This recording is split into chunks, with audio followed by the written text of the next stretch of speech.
Hello mga kabutsog! Good morning! Kita-kits na naman po tayo. Okay, today is Sunday. Happy blessed Sunday mga kabutsog. May pupuntahan lang ako. Punta ako sa phone shop na tawag yun. Yung cellphone ko kasi muna yung storage niya. So, kailangan magdadagdag ako na hindi ko alam ano yung dadagdag para maano yung storage dun sa phone. So, pupunta ako doon. Naka-schedule ako ng 11:30.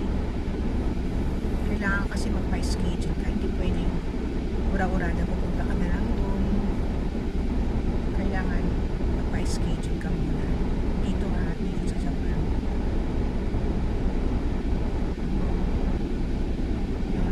Kailangan magpapa-schedule ka. So, punta muna ako doon sa phone shop. Tapos, pagkatapos sa phone shop, pupunta ako sa supermarket. Mag-iigib ako ng tubig, mga kabutsyo. Kasi dito, sa Japan, ewan ko lang kung lahat, siguro alam. Dito sa place namin, yung sa supermarket, meron doon anuhan ng tubig. Mamaya mga kabutsyo, papakita ko sa inyo. May anuhan ng tubig. So, ang ano dito, yung ganitong galon, hindi ko alam kung ilang, ano to, 3.8 liter ang ano niya dito. Bibili ka nito, 500 yen sa isang galon. Bibili ka, tapos libre na yung tubig. Kahit na ano, basta bumili ka lang ng lagayan nila.